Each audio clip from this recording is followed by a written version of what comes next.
Seguimos escuchando la jornada realizada por la agrupación juvenil de montaña Ciclo de Formación Cristiana, donde la entrevistada, en este caso, fue Elsa Yo, hija de Enrique Yo, que hablaba sobre su padre, el venerable Enrique Yo. ¿Cómo él sembró la fe en ustedes? ¿Cómo fue la transmisión de la fe en tu casa, junto a tu padre o a tu madre también, seguramente? Sí, de una manera como muy natural. Por lo pronto, el ejemplo, ¿no?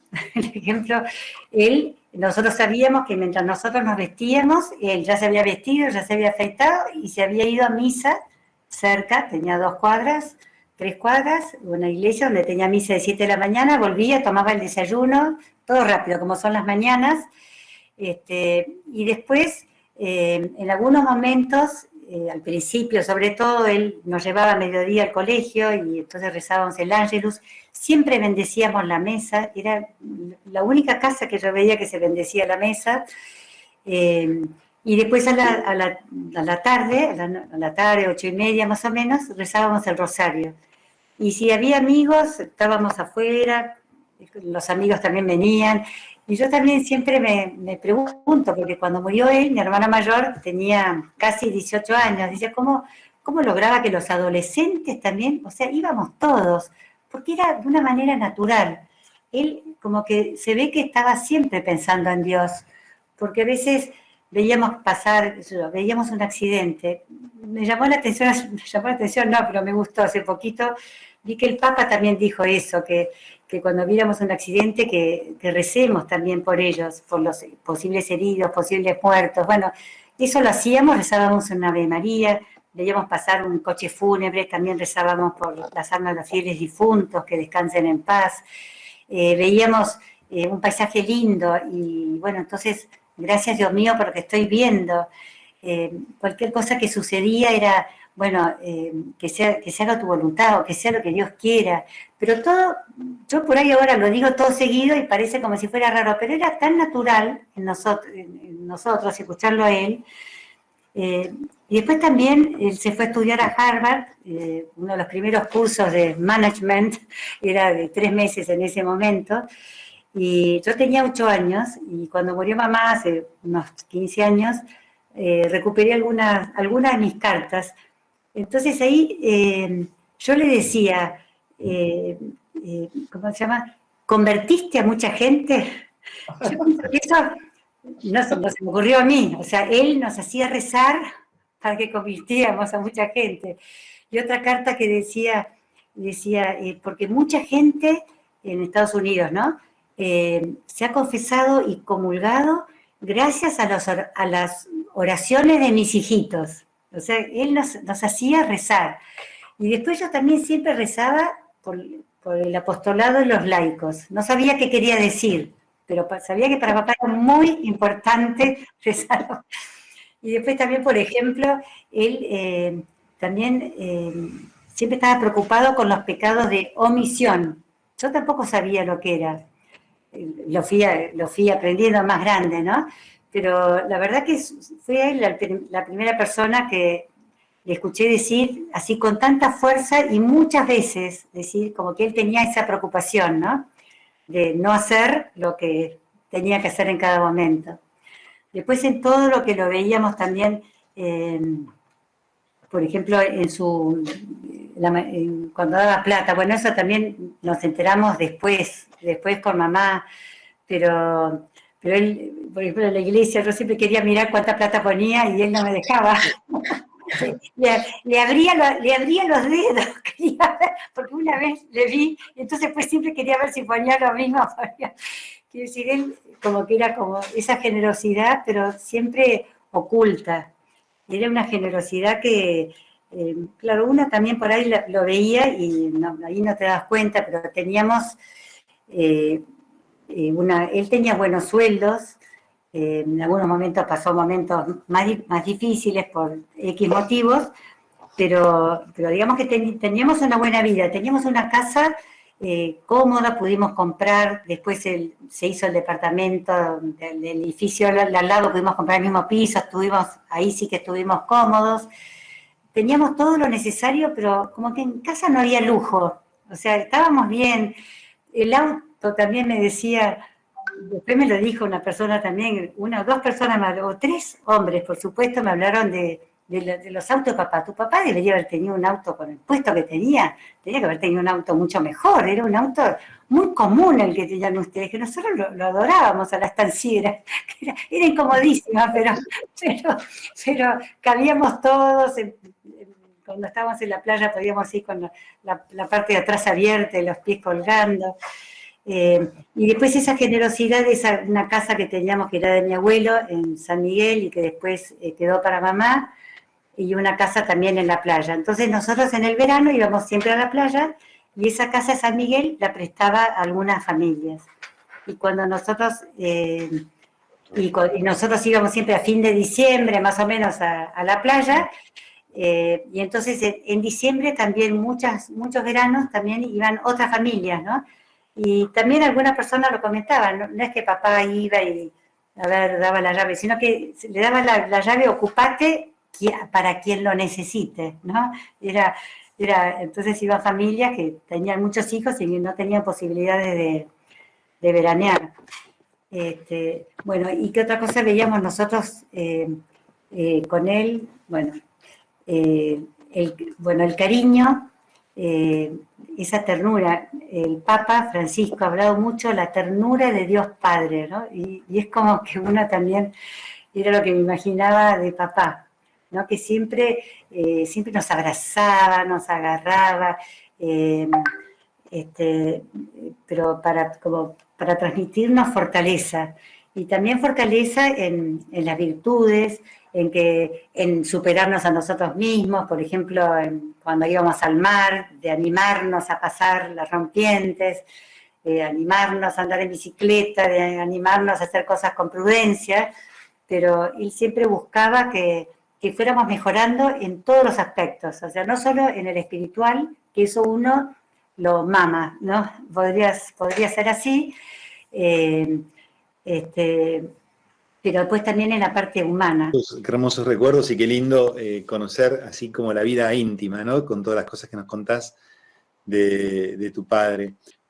Y que me parece que es un modelo muy actual, es pensar en un empresario santo, ¿no? Generalmente cuando uno hoy día se habla del empresario, muchas veces se piensa en que el empresario es una persona que lo único que le importa es su propio beneficio, sacar provecho de todo, ¿no?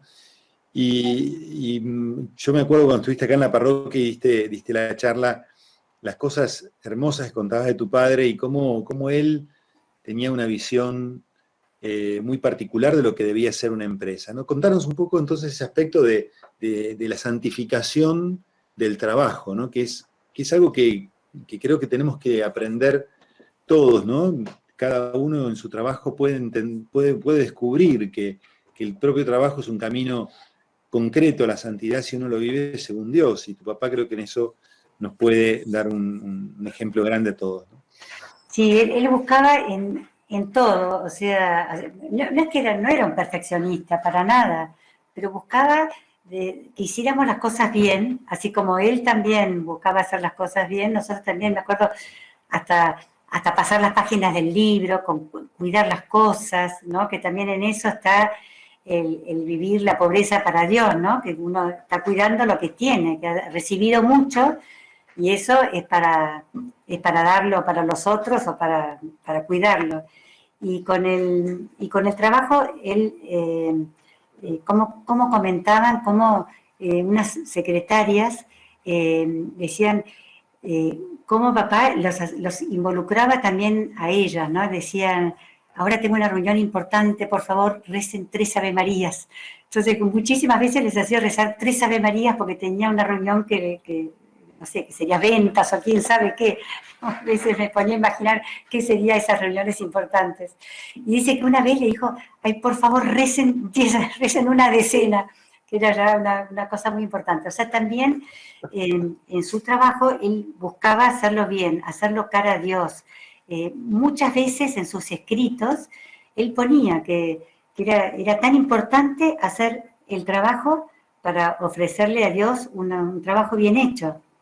Y cuando se presentó en el 1946, cuando él empezó estaba recién llegado en 1947, recién llegado de Estados Unidos y cuando el año anterior había dejado la Marina, el obispo de Buenos Aires pidió ayuda a diferentes empresas para que se ocupen de ayudar a la posguerra de Europa. Entonces ahí se juntaron, se ve que lo mandaron a papá, y se juntó con varios empresarios y organizaron toda una ayuda que fue muy buena, que habrá durado 1 año y medio hasta que el obispo dijo, bueno, ya basta. Y papá decía, qué bien que nos sentíamos apoyados entre nosotros, hablando, cada uno hablando de sus problemas, qué bien nos sentimos acá, que esto lo deberíamos continuar. Y ahí fue cuando empezó a tratar de formar lo que después de 3 o 4 intentos resultó ser la Asociación Cristiana de Dirigentes de Empresas. En ese momento era asociación católica, porque el obispo decía, no, cristiano no, tiene que ser de católicos nomás, pero papá quería cristiano en cuanto el obispo entendió, bueno, ya le puso asociación cristiana, quería que también fuera más abierta. Y entonces él decía, que mamá comentaba, que papá decía, para que los empresarios, esto es para que los empresarios seamos mejores empresarios. Porque lo que quería era que se viviera la doctrina social de la Iglesia, como él trataba de vivirla, y ayudarnos entre todos a que alguien viniera a hablarnos, a decirnos, a animarnos, para que nosotros fuéramos mejores empresarios. O sea que él buscaba el bien de las personas. De hecho, el Papa dijo, acá las tengo anotadas, dijo unas palabras muy lindas a una periodista mexicana. Esto cuando hace varios años ya dijo, que yo era rico. Porque la periodista le dijo, pero ¿cómo es esto? Usted siempre habla por la opción preferencial a los pobres. ¿Y qué pasa con los ricos? Así le dijo, con ese desparpajo. Los ricos no pueden llegar al cielo. Entonces el Papa dijo, sí, que yo llevé adelante, siendo obispo de Buenos Aires, una causa de canonización de un empresario argentino, Enrique Schott. Era rico, pero era santo. Una persona puede tener dinero. Dios se lo da para que lo administre bien. Y lo administraba bien, no con paternalismo, sino haciendo crecer a aquellos que necesitaban de su ayuda. Esa era su idea, ¿no? Ahí en la empresa. Entonces, ¿qué era? Por un lado, trabajar, hablar con la gente, meterse, conocer las personas. Decía que él iba a los hornos, se ponía esos mamelucos, miraba lo que hacían, se empapaba con la gente, anotaba los problemas que él veía.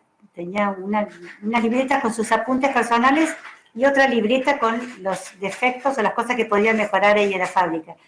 Iba anotando para mejorar y cuando, ¿cómo se llama? También cuando la gente necesitaba algo, se le animaba, iban a pedirle a él. O sea, sabía que él de alguna manera se lo iba a solucionar. Y así fue, también buscaba tanto el bien de las personas que en otros países del mundo ya habían asignaciones familiares, pero en Argentina no. Y cada tanto se hablaba, porque habría que hacer, ¿no? Que lo haga otro. Pero papá se puso firme, juntó gente, juntó contadores, juntó gente que quisiera estudiar este tema y lo logró, ¿no? Logró ponerlo adelante, llevarlo adelante. Y en ese momento el gobierno de turno, cuando ya esto estaba todo armado, terminado, entonces lo sacaron como que había sido su partido quien lo había hecho. Y algunos de los que habían trabajado en el tema decían, Enrique, anda a decir, sos vos el que lo hiciste. Y él decía, a mí no me importa, lo que importa es que esto salga y esto ayude a las familias, ¿no? Que las familias, o sea, él trabajaba siempre con esa rectitud de intención, iba para adelante con eso. Esto es bueno para la gente, hagámoslo. Él luchaba consigo mismo también, porque todo el mundo lo recuerda sonriente, ¿no? Y en sus escritos personales está muchas veces su lucha que él decía, tengo que poner mejor cara, así no voy a atraer a nadie a Dios, con el ceño fruncido, como que él buscaba, luchaba por ser sonriente, para poder llegar mejor a la gente y con esa finalidad, acercar más la gente a Dios. Acercar más la gente a Dios. Pero qué maravillosa intención siempre ha tenido Enrique para con la sociedad. Como decía su hija Elsa, siempre trataba a la gente con una sonrisa, amablemente, dulcemente, y creo que lo que tenemos que hacer es llevar el mensaje de Enrique en nuestra propia vida y llevarla también, transmitírsela a toda la sociedad. Eso es lo que intenta nuestro programa Enrique y yo camino a la santidad. Queremos agradecer a nuestro oyente fiel, Carlos Bonfiglio, que siempre está en contacto con nosotros. Muchas gracias por acompañarnos. Él ya tiene los libros de Enrique y siempre nos está enviando mensajes. Así como Carlos, que le agradecemos muchísimo su contacto. Les pedimos a ustedes que nos manden un mensaje y allí les vamos a estar respondiendo a la brevedad. Recuerden, no llamen, solo manden mensajes. Bueno, muchísimas gracias a todos. Ya ha terminado el programa. Nos encontramos la próxima semana. ¿Dónde? Acá en Enrique y yo, camino a la santidad.